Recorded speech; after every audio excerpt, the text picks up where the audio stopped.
Hi guys, and welcome back to another episode of obscure, well, sort of obscure toy lines from the 70s, 80s, and today. And this is episode 37, and we have another 6 kind of obscure toys to take a look at this week. First up is the Get Along Gang from American Greetings and Tomy, 1984. Much like Strawberry Shortcake, the Get Along Gang started its life as a group of greeting card characters from American Greetings. There was a total of 14 characters, each a different anthropomorphic animal. All the characters would meet in an abandoned caboose car, and they'd have different adventures on their Saturday morning cartoon. Tomy and American Greetings released all 14 characters in plush stuffed doll form, as well as small 3-inch plastic toys.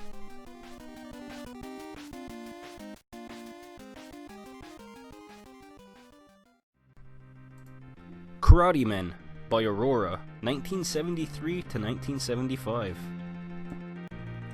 Now, Karate Men is very similar to Karate Fighters from Milton Bradley in the 90s, but this was a 70s toy which came with 6 figures, 3 bald fighters and 3 flocked hair figures.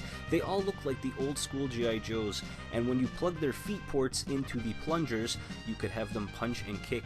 And if you've noticed, this is all in the family. I couldn't find a commercial, but they actually showcased this on the show in '73.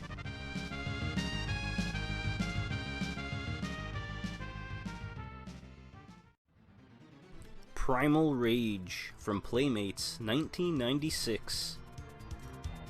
Primal Rage was an arcade classic from the 90s. It was a game that I really loved to play in the arcades. So what they decided to do was base a toy line with no cartoon tie-in off of the arcade game, which was basically prehistoric beasts that had kind of a Mortal Kombat Street Fighter fight style to it. All of the characters were represented in toy form, each of them with their own motion gimmick. Either they would bite, scream, flare their arms, or even spit water. Over the course of 3 different series, like I mentioned, all the characters were represented in various sizes and different gimmicks. Space Academy by Hasbro, 1977.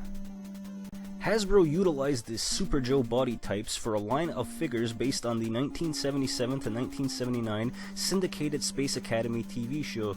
The show featured the great Jonathan Harris from Lost in Space as the leader of a group of young space cadets of the Space Academy in the year 3732. The toy line was initially an exclusive to Woolworth's chain and featured figures of Commander Kampu, Tigar, Chris, and Loki. The 3 adults were Super Joe bodies, and they had 1-2 punch features. The child body type was its own original design. Additionally, there was 3 unique uniform sets made for each of the characters of Space Academy.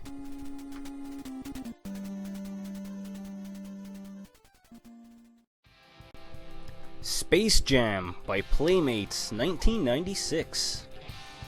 So the Space Jam toy line by Playmates was modeled off of the cartoon, or live-action cartoon, of Space Jam, which featured the Looney Tunes and, of course, Michael Jordan.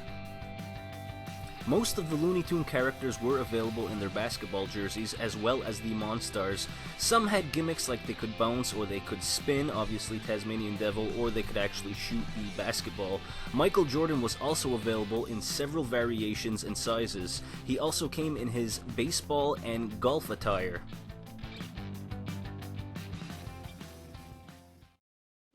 Spice Girls by Galub and Hasbro, 1997. The toy line was originally slated to be released in late 1998, but the band rose to stardom so quickly that it was a rush job to get out the first series of the Spice Girls doll toy line.